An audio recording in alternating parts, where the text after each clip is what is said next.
Hello weavers, welcome to సుగుణ బొబ్బులు పెట్టి channel. ఈరోజు మనం పప్పు చెక్కలు చేసుకుంటామండి. పప్పు బిళ్ళలు అంటాం, పప్పు చెక్కలు అంటామండి. ఇది ఎట్లా చేయాలన్నా చూస్తామా? మరి చూడండి ఎంత క్రిస్పీగా ఉన్నాయో, చాలా చాలా టేస్ట్గా ఉంటాయండి.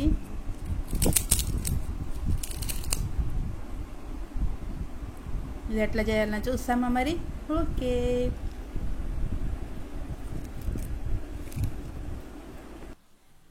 ముందుగా ఇట్లా బియ్యం పిండి తీసుకున్నానండి. 3 కప్పులు బియ్యం పిండి తీసుకున్నాను. ఇప్పుడు ఇందులోకి సాల్ట్ వేసుకున్నా, చిల్లీ కట్ చేసి పెట్టుకున్నామండి. ఎండుమిరపకాయలు చిన్న చిన్నగా కట్ చేసి పెట్టుకున్నా. ఇది కసూరి మేతి వేసుకుంటామండి, చాలా టేస్ట్గా ఉంటుంది. ఎండబెట్టిన మెంతికూర. ఇది శనగపప్పు వచ్చేసి ఒక 2 గంటల ముందు ఇట్లా బాగా వాటర్లో నానబెట్టి పెట్టుకున్నాను. వాటర్ లేకుండా పప్పులు మాత్రం వేసుకుంటాము. 2 స్పూన్లు నానబెట్టానండి. ఇది పెసరపప్పు, ఇది కానీ ఇట్లనే నానబెట్టుకొని వాటర్ లేకుండా వేసేసుకుంటాం. పప్పులు కొంచెం ఎక్కువ వేసుకున్నామంటే చెక్కలకు తగులుతుంటే తినేటప్పుడు చాలా బాగుంటాయండి.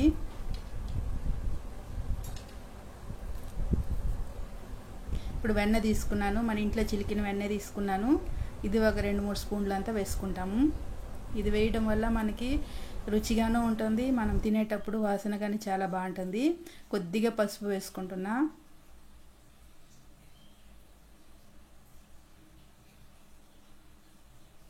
బాగా ఇట్లా ఫస్ట్ ఇట్లా మిక్స్ చేసుకుంటాము, నీళ్ళు ఏమి వేయకుండా.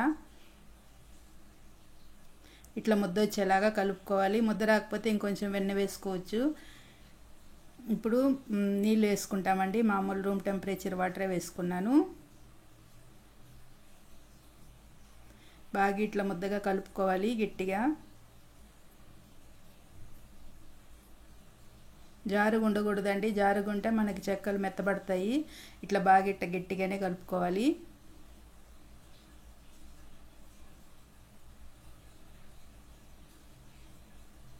ఇప్పుడు ఇవి చిన్న చిన్న గోళీలా చేసుకుంటామండి. మనకి ఎంత సైజులో కావాలో అంత సైజులో మనం అట్లా చేసుకుంటాము.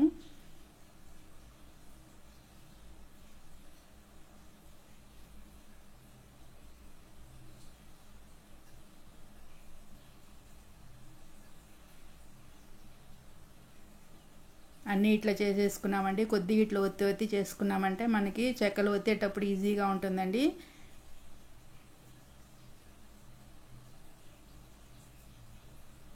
అన్నీ ఇట్లా చేసి పెట్టుకున్నాము. ఇప్పుడు ఆయిల్ కవర్ తీసుకున్నానండి. ఆయిల్ కవర్ కట్ చేసుకొని ఇట్లా పెట్టుకున్నాను కింద. దానిపైన ఈ ఉండలు పెట్టుకుంటాం.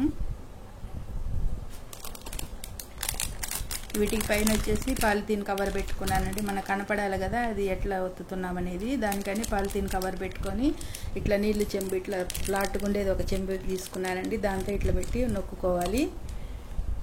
మనకు కొంచెం మందంగా ఉండాయనిపిస్తే ఇంకొకసారి మళ్ళీ ప్రెస్ చేసినామంటే బాగా పలుసగా వస్తాయి. చూడండి ఎంత ఈజీగా వచ్చినాయి.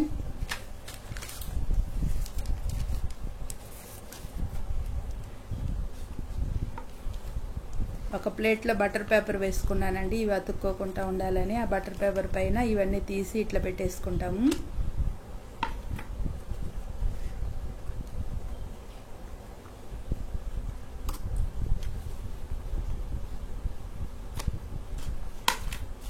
మామూలు ప్లేట్లో పెట్టుకున్నామంటే పిండి అతుక్కుంటుంది. దానికని ఇట్లా బటర్ పేపర్లో పెట్టుకుంటే బాగా ఆయిల్ కానీ బాగా మరుగుతుందండి.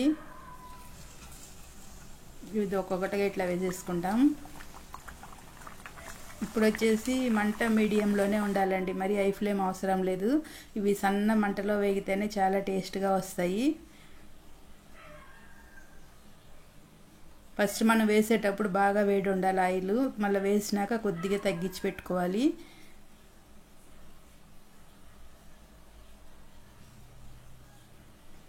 బాగా ఎన్నైనా వేసుకోవచ్చండి. ఒక బాగా 15-20 వరకు వేసుకోవచ్చు. మన పెనుమును బట్టి మంచిగా ఇట్లా ఫ్రై అవుతాయి.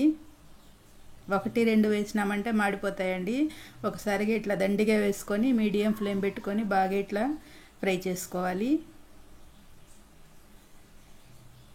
మనకి ఆయిల్ బబుల్స్ తగ్గిపోయినాయంటే మనం ఇట్లా తీసేసుకోవచ్చు. నూనె బుడగలు లేవు చూడండి. ఇప్పుడు మనం వేసినప్పుడు చాలా ఉంటాయి. ఇప్పుడు ఆ నూనె బుడగలు లేకుండా వస్తే మనం తీసుకోవచ్చు, అవి ఫ్రై అయినట్టు.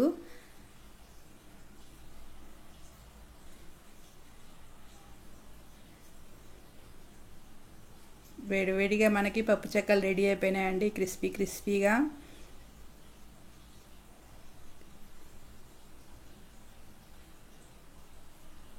దీపావళికి మీరు ఇట్లనే చేసుకొని తిని చూడండి. కసూరి మేతి వేసానండి నేను, ఇది ఫ్లేవర్ చాలా బాగుంటుంది వాసన తినేటప్పుడు.